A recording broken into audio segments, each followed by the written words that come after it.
Zenalosonda ludde kabuli kyegamba kyonna kikuteetye zenaloso bikute nga n'omukwano gwange gwonna.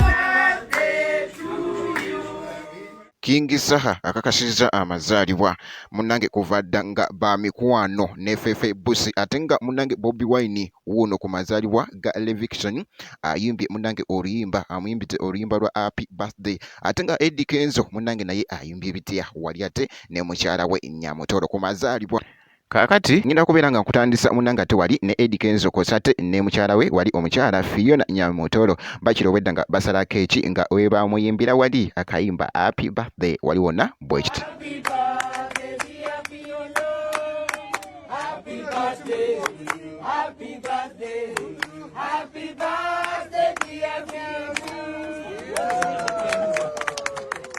Bwekito munnange ate bwekitambudde ku katambi ako katredinze nnyo ate wali okamala aka Eddie Kenzo kakati munnange leka nkuwe ate wano katambi wali ate ku mukulu Bobi Wine munnange ate wali ku mazaalibwa ate wali ga Leviction ngenda kubeera nga nkuwa ate maaso awo King Saha naye katusooke tulabe wano akatambi ate wali aka Bobi Wine wali ku mazaalibwa ga Leviction bwekiti ate wali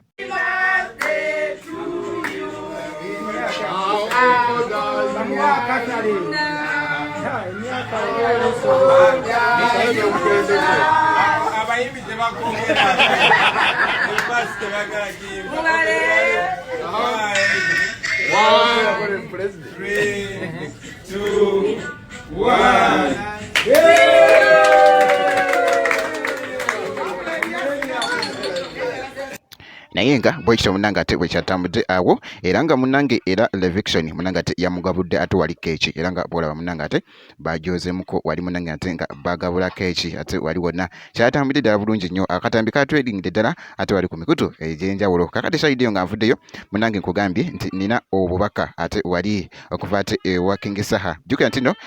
wetaddeyoko wali ku mukutu gwe ogwa Twitter era nga munnange asindise wali obubaka nga ali mu kwagaliza munnange ate Fefe Busi Happy Birthday era nga bwolaba munnange awo mu post gye yakoze wali ku mukutu gwe ogwa Twitter wali wonna